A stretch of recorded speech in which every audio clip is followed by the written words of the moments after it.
Hi, I'm Rebecca Manabuk for Pedestrian TV. How are you, Julia? I'm good. How are you? Going good. How does it feel to be so everywhere and so Julia? Exhausting. Ah. You don't know what you're getting yourself into. Now we playing some football. Well, jumping into the movie Him, you play the ultimate wag and influencer, Elsie White. Did you look to anyone in particular for that wag inspo? I did. I rewatched some Basketball Wives and I kind of but I that's what I did to prep for the role is I watched reality TV.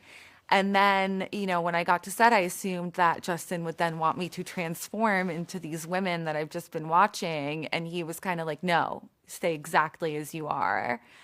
And then I realized that it was because, in Elsie's mind, she's not like the other WAG. She's better than them. Like she's more cosmopolitan and she's loves fashion and art and travel and more refined and sophisticated. And, she just has a lot more to prove, given that she comes from not such a great place. She comes from a trailer park and, Isaiah White was her ticket out pretty much. So she feels a little more like I don't know, like I guess she feels like she just has more to prove. Yeah, she's kind of like Cameron in a way that Cameron says he worked for this, whereas Isaiah was like, you were handed this in the end of the movie. So really interesting there. Also, I love the fact that you went to reality TV immediately because I have this theory that sports in general is reality TV for men. It is. It 1000% is. They're so obsessed with the behind the scenes gossip, and I'm like, that's reality Mhm. TV, babes. It is. Well, speaking of WAG inspo, the horror and thriller genre has a lot of icons in it. Did you look at any Scream Queens as well for that kind of extra oomph? Not really, actually. Yeah, I just didn't feel like I really needed to. I like got it. I understood it. Like I knew I understood the assignment. Yeah. Exactly. And she came and she served, right? Hmm. Period. Exactly. Well, Elsie White's character is quite complex. Like she's kind of complicit in the journey to fame for Cameron, but she also does give him a bit of like warnings and like there's little hints there where she's like, "Do you really want this? Like, is this something you really want to do?" What was something that drew you to the character of Elsie White as well as this project? Well, I think just, growing up having watched those shows and growing up in America where sports culture is just so big, even if you're not into sports, you just can't avoid it.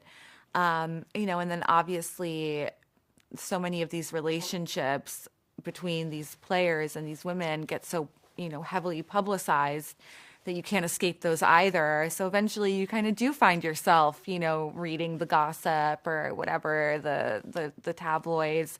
And I guess it was just it kind of piques your curiosity, and I guess I just kind of felt like, oh, this is an opportunity to kind of get a little taste of what that might be like, and just the stakes are so high and the pressure is so much, and it just seems like such a intense world, and I wanted a little peek inside and I got a little taste, and it's definitely not for me, but I definitely have a newfound respect for the people in that world, especially the women. Yes, I feel like a lot of the women as well, they do cop a lot of flack, especially when it's stuff that's nothing to do with them. It's Hmm. insane. I know. Like if a guy loses a game, it's like a girl's fault. It's like his girlfriend's fault, or like it's just like crazy, and all the superstitions and all the like irrational ass shit that these men believe, that ultimately leads to like a woman being blamed, like I remember like Travis Kelce lost a game and then people were saying that it was Taylor Swift's fault. And it was just like, what? Like, that's crazy. But blame women. They love to do that. Like, Yeah. get it together. It's like, oh, I didn't know we were so powerful. So you're admitting that we're powerful. So you're admitting it. Exactly, exactly. Actually, touching on that kind of like hypocrisy that men have with women, especially in that area of sport, one of the things that definitely that caught my eye was Isaiah was telling Cameron not to be emotional, yet they were so emotional about football itself. How do you Mhm. feel about that stigma where men aren't supposed to be like hiding their emotions, yet here they are? Like, how do you feel about Men that? don't hide their emotions. Their main outlet for emotion is anger. That's kind of how their emotions are allowed to manifest, or they allow themselves to manifest that way, whereas just like being sad or crying is seen as more of like a feminine trait. They're allowed to be emotive as long as it looks like anger, or kind of this really heightened, passionate, like, whatever Isaiah and Cam had going on. Very romantic though, kind of in a way.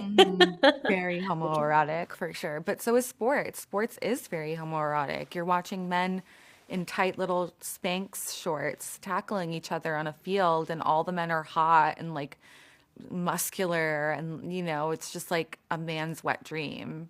Exactly, exactly. Especially with that one scene at the end, spoiler territory, but that one scene, I was like, I was like, I know who this is exactly for. Mhm. Oh yeah. Of, of course, him explores the sacrifices that are made for becoming the greatest and becoming the GOAT. Did you have any sacrifices in your careers that you can expose? I mean, I wouldn't like not really like any kind of physical sacrifice like these men, but I would say just time, time away from your family, away from your loved ones, away from other things you'd want to be doing. And I would say that's probably the main one that comes to mind. Yes, 100%. I feel like a lot of people don't realize how valuable time is as well when we go into our Yeah. career. It's a limited resource, so you only get one of it. So you kind of, have to be a little more, just like be more mindful of what you choose to spend your time on. 100%. Mhm. While you do play the influencer WAG Elsie White, you also have become like one of the most relatable celebrities out there. Like from your apartment tour to your openness about your relationships and your identity. How does it feel to be like one of the most relatable celebrities out there? Um, you know, I I don't know if I really feel anything about it. I think it just is. Like I don't try to be that way. It just happens. So I guess I'm glad that people can, see a little bit of themselves in me, and I try to show all of it, not just the good. I'm very open about the bad stuff too. And I think it's just important if you're given a platform to just be honest, and because I feel like so many young people are so impressionable, and you just have to be honest. Yeah, it is very refreshing. Lastly, I've got to ask this question, for personal reasons. You've become like a big sister when it comes to dating advice. And as someone who's come out of a series of devastating bullshit and one big fuck off relationship, what's the best dating advice you've ever got given and has stuck with you for ages? Just don't date at all.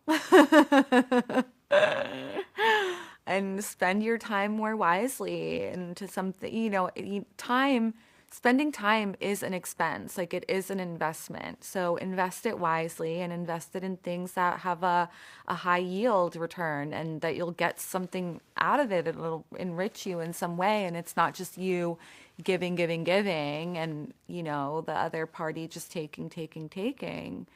So I would say just spend it with your friends or on something you're passionate about.